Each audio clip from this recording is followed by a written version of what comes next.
안녕하세요. 오늘도 사연 살롱을 찾아주셔서 감사합니다. 수원에 살고 있는 여성이에요. 고생 끝에 낙이 온다고 하잖아요. 저희 부부는 요즘 그 말을 실감하며 살고 있어요. 생애 첫 우리 집을 마련했거든요. 그냥 집도 아니고 무려 4층짜리 건물을요. 결혼하고 이날 이때까지 우리 부부는 고생을 참 많이 했어요.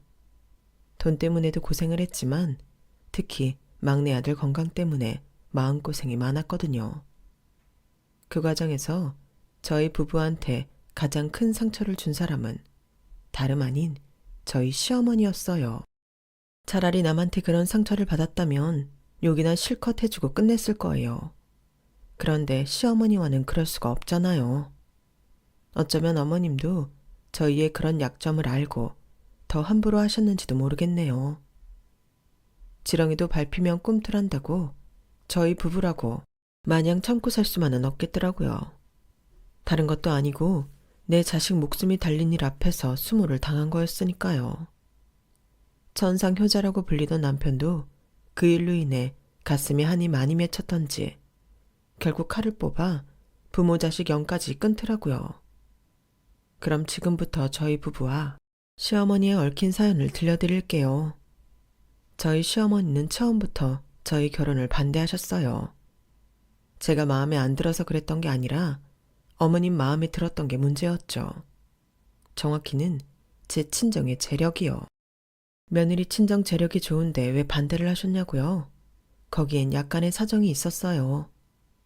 저희 시어머니는 맏아들에 대한 기대가 큰 분이세요.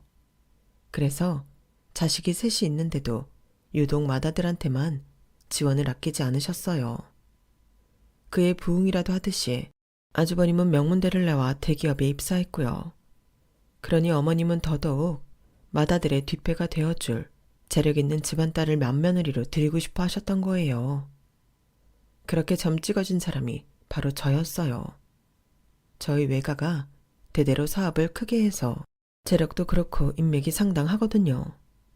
어머님은 그걸 당신 맏아들 손에 쥐어주고 싶으셨던 거예요. 그런데 아주버님과 제가 인연이 아니라서 그랬는지 하필 그날 아주버님한테 급한 업무가 생기는 바람에 약속 장소에 동생을 대신 내보내게 된 거죠. 그 동생이 바로 제 남편이에요. 남편한테 주어진 임무는 아주버님 대신 제게 사과를 하고 집까지 데려다 주는 거였어요. 문제는 남편도 저도 그렇게 헤어지고 싶지 않았다는 거죠. 사람이 이성에게 반하는 건 불과 3초 내외라고 하던데 그날 우리 두 사람은 인사를 나누던 단 몇 초 만에 서로에게 호감을 느꼈어요. 그래서 서로의 본분도 잊은 채 시간 가는 줄도 모르고 3시간이나 얘기를 나누고 말았죠. 그리고도 헤어지는 게 못내 아쉬워서 자리까지 옮겨 맥주도 한잔 했고요. 그 만남을 계기로 우리는 바로 사귀기 시작했어요. 물론 어머님은 그런 사실을 알지 못하셨죠. 남편은 집에 저와 만난다는 걸 알리지 않았거든요. 저 역시 비밀로 하려고 했는데 남편과 밤늦게 통화를 하는 걸 엄마한테 들키는 바람에 이실직고를 하게 되었어요. 처음엔 저희 엄마가 엄청 반대를 하셨어요. 사실 시댁에서는 저희 집 사정을 잘 몰랐겠지만 저희 집이 시어머니가 아시는 것처럼 그리 넉넉한 집이 아니거든요. 저희 외가에 돈이 많은 건 사실이지만 저희 엄마가 외할아버지께서 반대하시는 결혼을 하는 바람에 외가에서 내쳐진 지 오래였거든요. 제가 학교에 들어가기 전까지만 해도 저희 부모님이 명절이나 외할아버지 생신 때 외가에 찾아가곤 했지만 그럴 때마다 번번이 문전박대를 당했고 제가 국민학교에 입학하고부터는 더 이상 외가를 찾지 않게 되었어요. 저희 부모님께서 자식들한테까지 안 좋은 기억을 남겨주고 싶지 않다며 내린 결정이었죠. 아무튼 그런 와중에도 외숙모는 저희 엄마와 연락을 주고받곤 하셨어요. 외할머니께서 외숙모를 시켜 저희 집 사정이 어려울 때 돈도 보내주시고 제가 입학이나 졸업을 할 때마다 선물도 보내주시곤 했거든요. 물론 표면적으로는 외숙모가 시부모님 몰래 벌리는 일처럼 꾸며졌지만요. 제가 아주버님과 선을 보게 된 것도 사실은 외할머니께서 받아오신 선짜리였어요. 집안 식구들 사이에선 저희 집이 외가와 왕래조차 하지 않는다는 걸 알지만 밖에서는 그런 사정까지 속속들이 알 리가 없었기 때문에 들어온 선짜리였죠. 그래서 더더욱 저희 엄마는 외가에 폐를 끼치지 않게 하기 위해서라도 선짜리에서 실수하지 말라고 신신 당부를 하셨는데 일이 이렇게 꼬여버린 거였죠. 애초에 우리랑은 연이 아니었던 걸로 생각하자. 너도 그 집 둘째랑 조용히 사귀다 끝내. 괜히 결혼하겠다고 일 키우지 말고. 연애 경험이 없던 딸이 난생 처음 사귀게 된 남자가 하필 선볼 사람 동생이라는 사실에 엄마는 난감해하셨지만 그래도 타협의 여지는 두셨던 거예요. 엄마의 양보에도 불구하고 저랑 남편은 헤어질 생각 따윈 없었다는 게 문제라면 문제였죠. 표면적으로 보기에 제 남편은 아주버님에 비해 많이 처지는 사람이었어요. 그럼에도 불구하고 사람 됨됨이는 비교가 안 될 정도로 훨씬 나은 사람이었죠. 어릴 때부터 부모 사랑 독차지하고 먹는 것도 입는 것도 다 자기 위주로 살아온 아주버님은 공부는 잘했을지 몰라도 인간성은 개차반이었어요. 그러니 둘째인 제 남편과 막내인 시누이는 폭군 같은 첫째 때문에 기도 못 펴고 살아야 했죠. 그런데도 어머님은 유독 큰아들만 편애하셨어요. 그나마 자식들한테 골고루 사랑을 나눠주시던 시아버지가 남편이 고등학교 2학년이 되던 해 돌아가시면서 집안은 전보다 더 아주버님 위주로 돌아가게 되었어요. 언젠가 시누이가 그러더라고요. 솔직히 공부는 큰오빠보다 작은오빠가 더 잘했어요. 큰오빠는 과외에 학원까지 돈 처발라가며 공부한 거였지만 작은오빠는 학원 한 번 안 다니고도 늘 전교 1등이었으니까요. 그런데도 대학도 안 보내고 돈 벌어오라고 공장에 취직이나 시키고 우리 엄마지만 진짜 계모가 아닐까 싶다니까요. 어머님이 제 남편을 대학에 보내지 않은 건 생활이 어려워서가 아니었어요. 어디서 그랬다나요? 작은 아들이 큰아들 길을 누르는 사주라고. 세상에, 그깟 사주가 뭐라고 멀쩡한 자식 인생을 당신 멋대로 망치려는 건지. 나라면 엄마랑 싸워서라도 내 건 제대로 챙기며 살았을 텐데. 저희 남편은 그럴 주변이 안 되는 사람이었어요. 부모님 말이라면 반항 한번 안고 따르는 사람이었거든요. 남편이 처음으로 부모님 뜻에 반하는 일을 한 게 저를 만난 거였을 정도라니까 말 다 했죠. 학창시절 내내 성적도 좋았고 공부 욕심도 많았던 사람이 어머님 말 한마디에 대학도 포기하고 공장에서 일을 하게 되었을 때 얼마나 속이 상했을지 상상도 안 될 정도예요.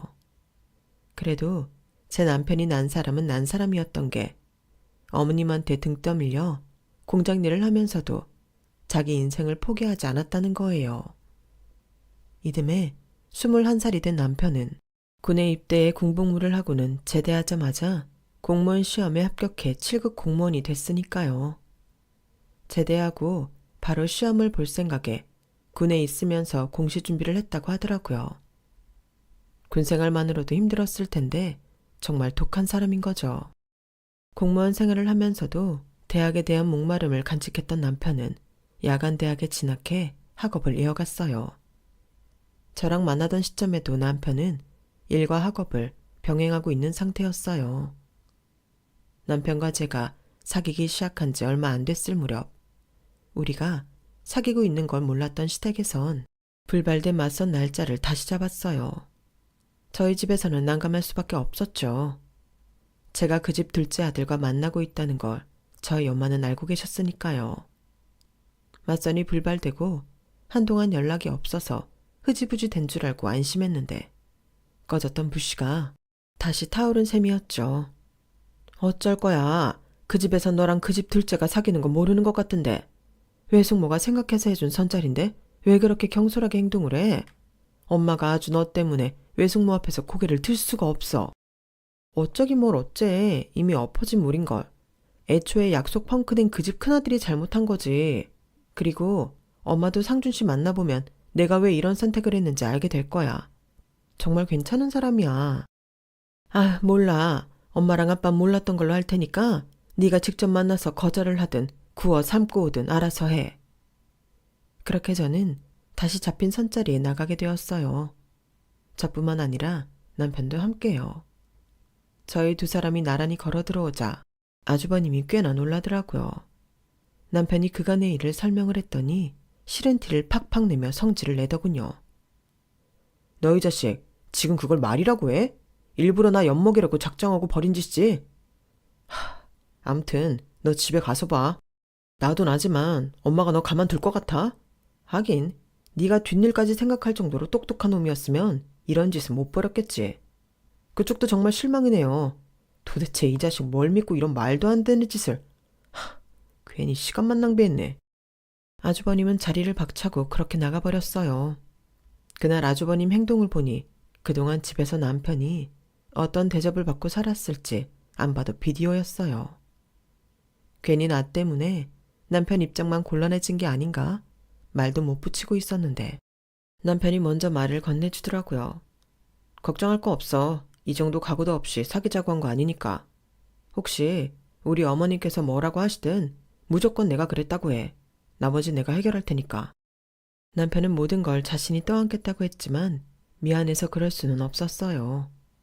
그래서 상황이 되면 저도 남편한테 힘을 실어줘야겠다고 생각했는데 그날이 생각보다 빨리 와버렸어요. 아주버님과 만난 다음 날 어머님이 저희 회사로 찾아오신 거예요. 고작 선 한번 봤을 뿐인데 맞선 상대자 회사까지 찾아오다니 저로서는 이해가 안 되더라고요. 마치 남편 몰래 시동생이랑 놀아난 불륜녀 취급을 받는 것 같았거든요. 혹시 물잔을 끼얹는 건 아닐까? 아니면 막장 드라마에서 나오던 김치 싸대기라도 날리려나? 어머님이 기다리시는 로비까지 내려가는 동안 온갖 상상을 다 했어요.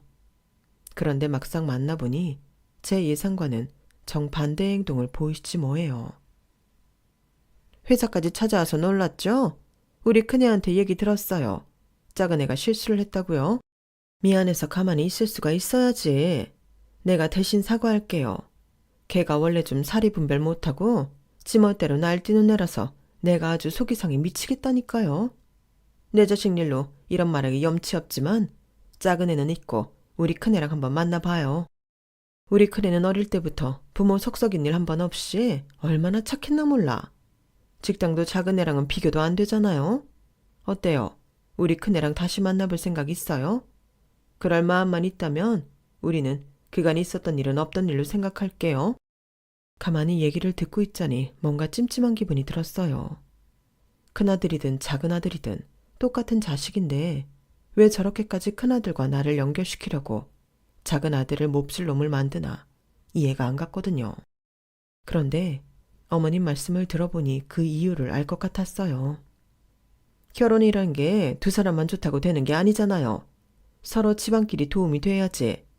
내 아들이라서 하는 말이 아니라 우리 큰애 능력 있는 애예요. 뒤에서 조금만 밀어주면 대기업 간부까지 올라가래라고요. 우리 애한텐 그걸 해줄 처가가 필요해요. 그 말에 헛웃음이 났어요. 한마디로 나와 자신의 큰아들을 이어주려고 하는 이유가 나 때문이 아닌 내 외가의 힘 때문이라는 거잖아요. 앞에서도 말씀드렸듯이 저희 집은 외가와 연을 끊고 산 지 20년도 훨씬 넘었는데 어머님이 이 사실을 알게 되는 순간 저는 죄인 아닌 죄인이 되어버리는 상황이었죠. 어머님은 서로의 집안을 위해서라도 잘 생각해보라는 말을 남기고 돌아가셨어요. 제가 만약 남편과 결혼까지 갈 생각이 없었다면 그때 제 상황을 말씀드리고 편하게 연애를 했을 거예요. 하지만 만난 지는 얼마 안 됐지만 그 짧은 기간 동안 이미 결혼까지 생각하게 된 참이라 저희 집 상황을 스스로 밝힐 수는 없었어요. 결국 우리 부부는 어머님의 반대에도 불구하고 1년 넘게 연애를 하다가 결혼을 하게 되었어요. 다행히 그 무렵 아주버님이 집안 좋은 여자와 혼담이 오가고 있던 터라 어머님도 더 이상 저에 대한 미련을 가지지 않으셨죠. 비록 결혼 허락은 해주셨지만 그 어떤 도움도 주지 않으셨어요. 니들이 죽고 못 살겠다고 하는 결혼이니 집이고 혼수고 다 니들 힘으로 해서 살아봐. 결혼이라는 게 부모 밑에서 나와 한 가정을 꾸리는 생애 첫 독립이라는 걸 생각하면 우리의 돈으로 결혼을 하는 게 맞는 거겠지만 남편의 경우는 좀 억울한 면이 있었어요. 고등학교를 졸업하고 공장에 취직을 했을 때부터 남편 월급은 고스란히 시댁 생활비로 들어갔거든요. 제대를 한 후에도 그건 마찬가지였어요. 아주버님 학비에 용돈까지 남편이 도맡아 냈으니까요. 거기다 야간대를 다니면서 장학금으로 충당이 안 되는 부분과 책값, 용돈도 스스로 책임져야 했고요. 그런데 결혼까지 알아서 하라니 이건 좀 너무하잖아요. 모르긴 해도 어머님은 저희 집에서 집이며 혼수까지 해주길 바랐던 것 같아요. 하지만 저희 집도 그럴 형편은 아니었어요.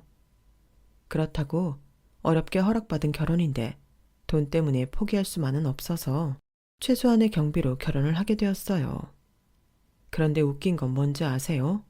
저희 결혼할 때 아무 도움도 안 주신 시어머니가 결혼식 축의금은 몽땅 챙겨가셨다는 거예요. 사람들이 니들 얼굴 보고 찾아와 축의금 내는 줄 아니? 그간 내가 뿌린 돈 회수하는 거야. 그러니 이 축의금은 내가 가져가는 게 맞지? 안 그러니? 이건 법적으로도 인정되는 부분이니 토달 생각은 말아라. 어머님은 축의금을 자투리 금액까지 알뜰히 챙겨가시며 말씀하셨어요. 그러면서 오히려 제 탓을 하셨어요. 내가 이런 말까지는 안 하려고 그랬는데 너희 집에선 어쩜 이러니? 돈이 없는 집도 아니고 그 찰난 집안에서 딸 자식 결혼하는데 집도 하나 못 해준다니? 어떻게 전세도 아니고 월세집에서 신혼을 살게 해? 우리 집을 무시해도 그렇지. 네가 집에다 어떻게 얘기를 했길래 이러냐고. 저희 집 상황을 모르는 어머니로서는 화가 나는 것도 이해가 가요. 그래서 이번에야말로 솔직히 말씀드려야겠다 생각했는데 남편이 먼저 나선 거예요. 이게 왜 이 사람 잘못이에요? 제가 못나서 그런 거지. 어머니도 아시잖아요.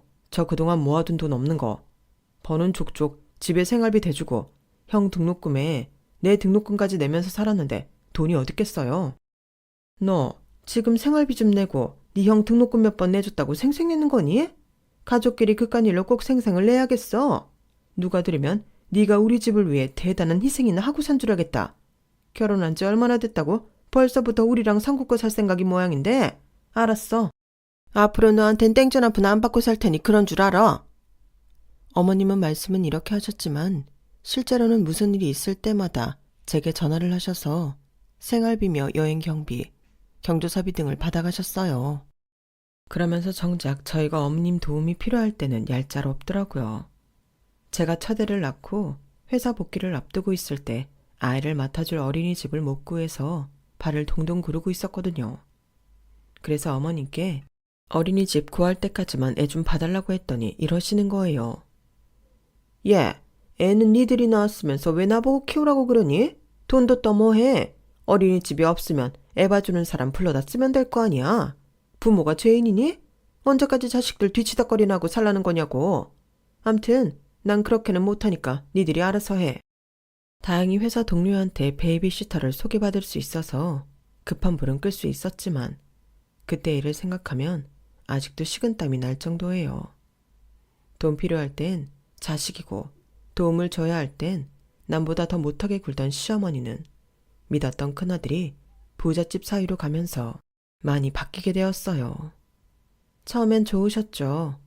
별것도 없는 저희 시댁에 재력 있는 집안 딸이 시집을 온다고 하니 로또에 당첨된 기분이었을 거예요. 그런데 세상 이치가 그렇잖아요. 있는 집에서 뭐가 아쉬워 저희 아주버님 같은 사람을 사위로 드리겠어요. 대기업에 다닌다고는 하지만 그런 사람이 어디 한둘인가요. 물론 어머님은 당신 아들 잘난 것만 생각하시는 분이니 이 결혼에 대해 일말의 의심도 않으셨겠지만 제3자인 저로서는 의심스러운 부분이 한둘이 아니더라고요. 그런데 아니나 다를까 아주버님이 결혼하고 반년도 안 돼서 그 전말이 밝혀진 거예요. 알고 보니 형님한테는 이혼 경력이 있더라고요.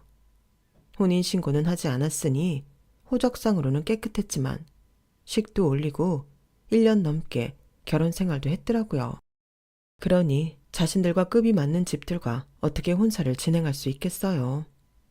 돈은 부족해도 사위자리면 변변하다면 누구든 받아들일 생각으로 저희 아주버님과 선을 주선했던 거였죠. 나중에 안 사실이지만 아주버님은 이런 사실을 알고도 결혼을 진행한 거였더라고요. 말로는 자식이 딸려 있었더라도 그 결혼은 했을 거라고 하더군요. 그만큼 아주버님은 출세 지향적인 사람이었어요. 하지만 아주버님과는 달리 어머니 입장에선 청천벽력 같은 일이었죠.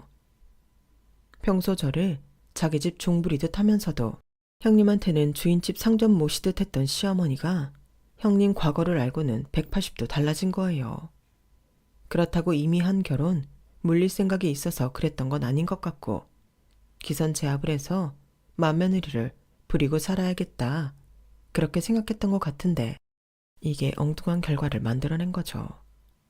그날은 어머님 생신을 앞두고 형제들이 시댁에 모이기로 한 날이었는데 아주버님 혼자 왔더라고요.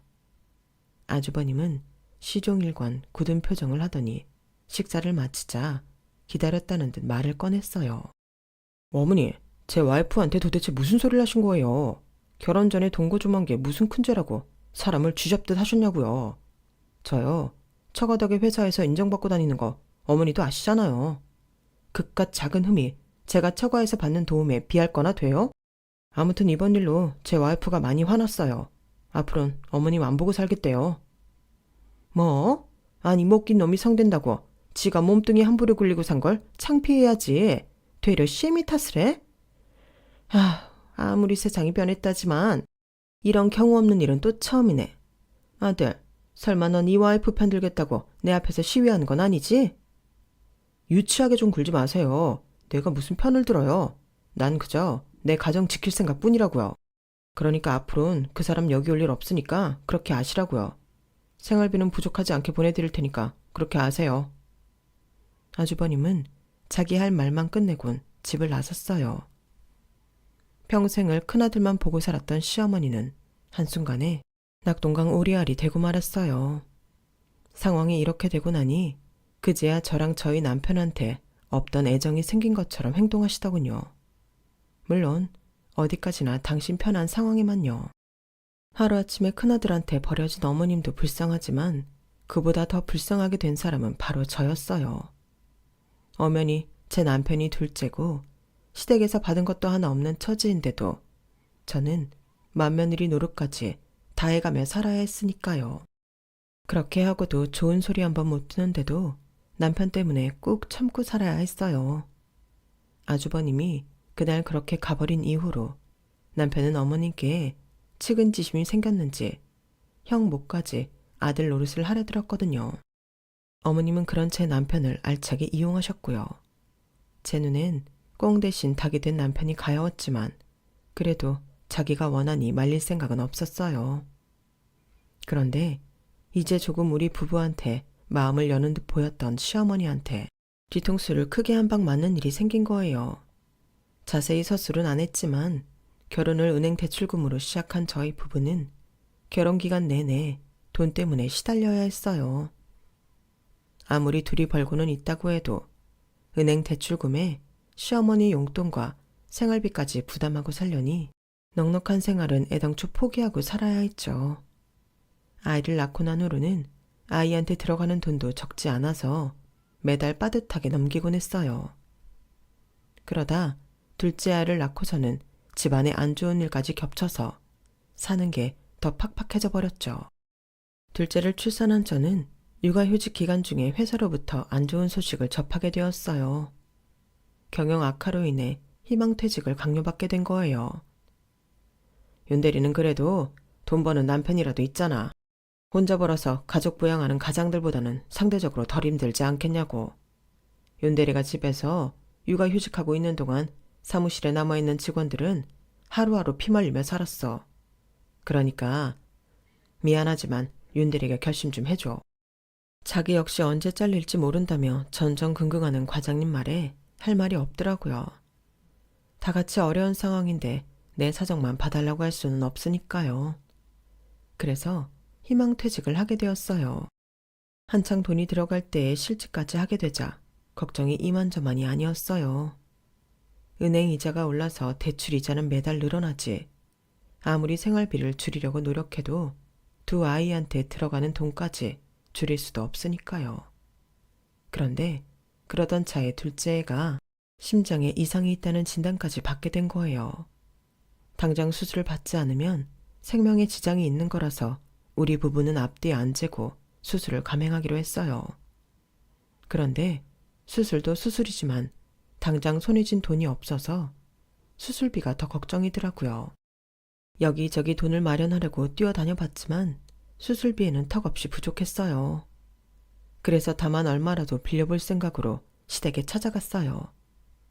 매달 아주버님이 어머님 생활비로 300씩 보내주는 데다가 형님이 시집 올 때 어머님 앞으로 상가도 하나 해주셨으니 돈이 없지는 않을 것 같았거든요. 무엇보다 다른 것도 아니고 손주 수술비라는데 설마 모른 척 하실까 생각했는데 정말 기가 막힌 소리를 하시더라고요. 어머, 니들 정말 웃긴다. 내가 돈이 어딨니? 수중에 있는 돈이래 봐야 네 형이 보내주는 생활비가 고작인데 나 돈 없다. 어머님, 그러지 마시고 돈 좀 빌려주세요.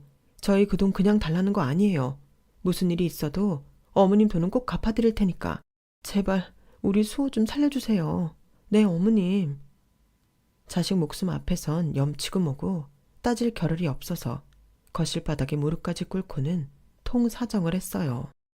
그런데도 시어머니는 끝까지 안 된다고 못을 박으시더라고요. 결국 빈손으로 시댁에서 쫓겨난 우리 부부는 터덜터덜 집으로 돌아와야 했어요. 그런데 집에 도착하고 얼마 되지 않아 신우이가 전화를 했더라고요. 신우는 결혼한 지 얼마 안 된 터라 차마 돈 빌려달라는 전화는 할 수 없었는데 신우이가 먼저 전화해 500만 원을 남편 계좌로 보냈다고 하더라고요. 오빠, 그런 일이 있으면 나한테 전화를 하지. 뭐하러 엄마를 찾아갔어? 엄마가 뭐라는 줄 알아? 내일 병원 가서 보톡스 맞고 시술하려고 돈 찾아 나온 거 어떻게 알고 귀신같이 찾아왔다고 욕하더라. 혹시 내가 엄마 수중에 돈 있다는 말 흘렸냐고. 오빠는 그렇게 당해 오고도 엄마를 몰라? 엄마한텐 큰오빠랑 자기 자신밖에 없다고. 그나저나 우리 수호 어떡해?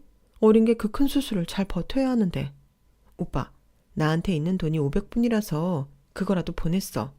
혹시 돈 마련 안 되면 내가 그 이한테 말해서 카드론이라도 받아줄 테니까 너무 걱정 마. 그래, 고맙다. 신우이와 통화를 마친 남편은 눈시울이 벌겋게 돼서는 입술을 부르르 떨었어요.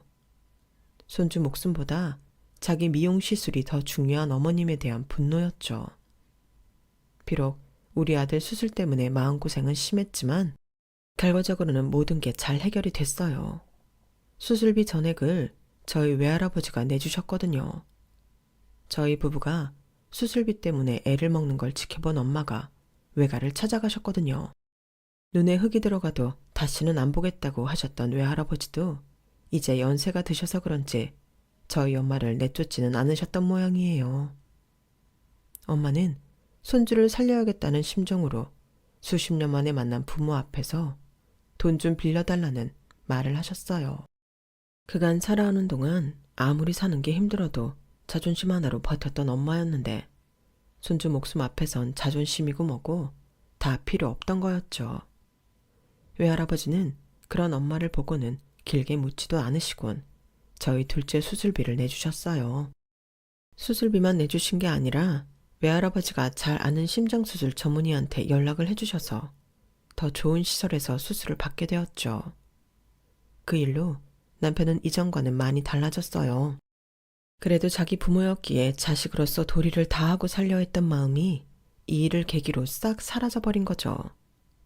대신 외손주 때문에 수십 년 연을 끊고 살아온 부모를 찾아가 무릎까지 꿇은 저희 엄마한테는 죄송한 마음과 더불어 존경심까지 갖게 되었어요.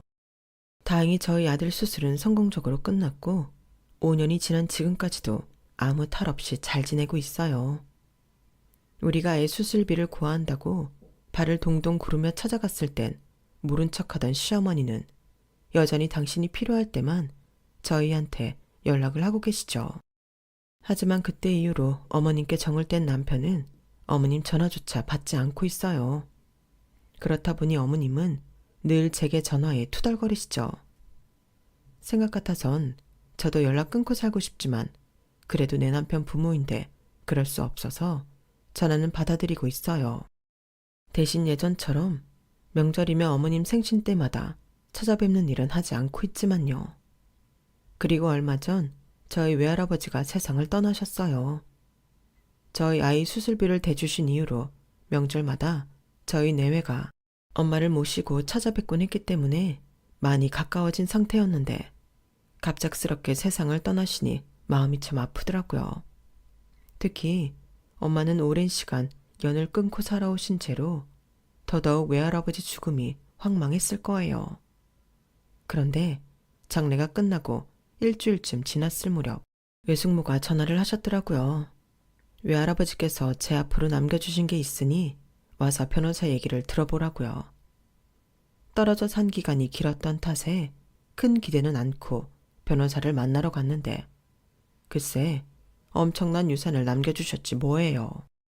저희 엄마 앞으로 남겨주신 유산 외에 저한테도 4층짜리 건물을 하나 주셨더라고요.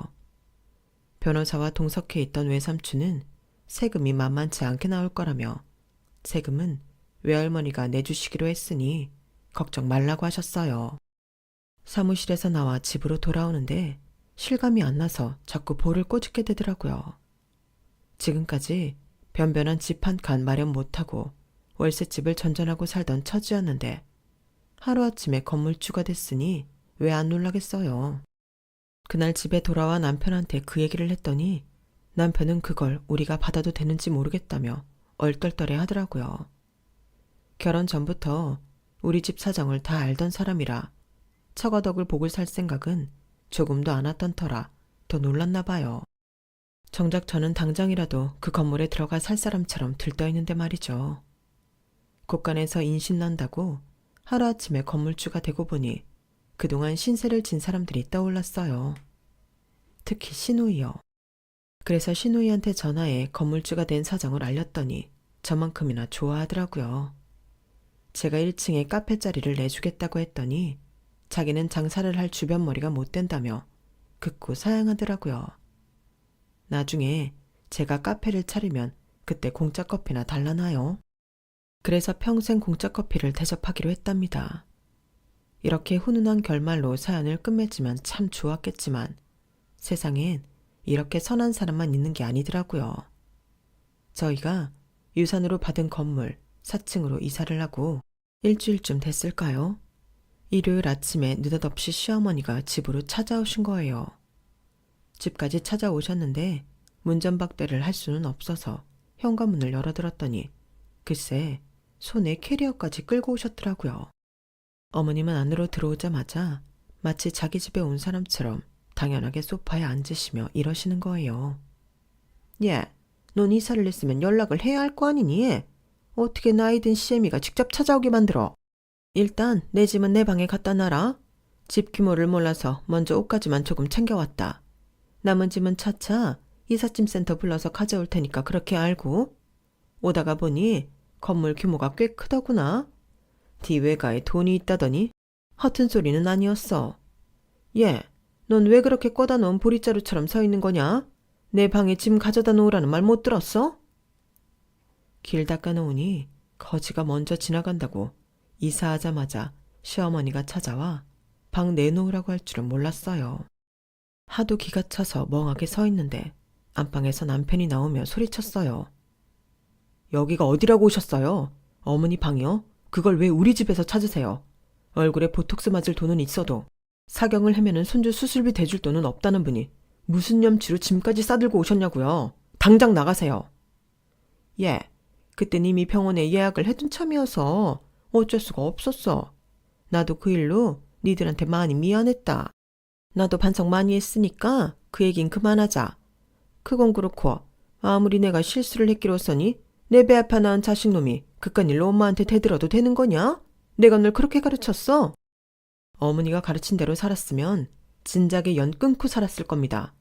달면 삼키고 쓰면 뱉는 게 어머니 아닙니까? 그렇게 받들고 살던 큰아들한테 버림받고 나니까 이제 평생 거들떠도 안 보던 제가 아들로 보이시나 본데요. 전요, 어머니 같은 사람을 부모로 모시고 살 생각 추워도 없습니다. 아니, 어머니 목소리만 들어도 속에서 부어가 끓는다고요. 어머니는 그날 손주뿐만 아니라 저도 함께 버리신 겁니다. 어머니가 외면했던 내 자식을 위해 저희 장모님은 당신 자존심까지 버려가며 무릎을 꿇으셨어요. 그렇게 제 자식을 살려주셨다고요. 어머니라면 그럴 수 있으시겠어요? 절대 못하시겠죠? 그게 어머니와 저희 장모님의 차이예요. 뿌린 대로 거둔다는 말이 있죠. 어머니가 뿌린 씨는 제가 아니라 형이잖아요. 그러니 걷어들이는 것도 큰아들 찾아가서 하세요. 앞으로 나한테도 그렇고 내 아내한테도 절대 연락하지 말란 말입니다. 이게 어머니한테 배운 인생 사는 법이에요. 아셨어요? 더 험한 소리 나오기 전에 우리 집에서 당장 나가세요. 남편은 소파에 앉아있던 어머님 팔을 끌어 현관 밖으로 내몰았어요. 어머님이 들고 오신 캐리어도 밖에 던져버렸고요. 그날 남편은 현관문을 두드리며 잘못했다고 용서를 비는 시어머니를 끝내 외면했어요. 30년 넘게 가슴에 쌓였던 어머님에 대한 남편의 원망은 그렇게 결말을 지었죠. 남편이 그러더라고요. 앞으로는 내가 아무리 노력해도 나를 봐주지 않는 사람한테 매달리고 애정을 구걸하기보다는 나를 아끼고 사랑해주는 사람들을 챙기고 살겠다고요. 그게 한 번뿐인 인생을 후회 없이 사는 길이라고 말이죠. 저도 남편과 함께 후회 없는 인생을 살아보겠습니다. 지금까지 제 사연을 들어주셔서 감사합니다. 항상 건강하시고 행복하세요. 여러분, 사연 댓글에 응원과 현명한 조언 부탁드려요. 좋아요와 구독은 저에게 큰 힘이 됩니다. 오늘도 좋은 일 가득하세요.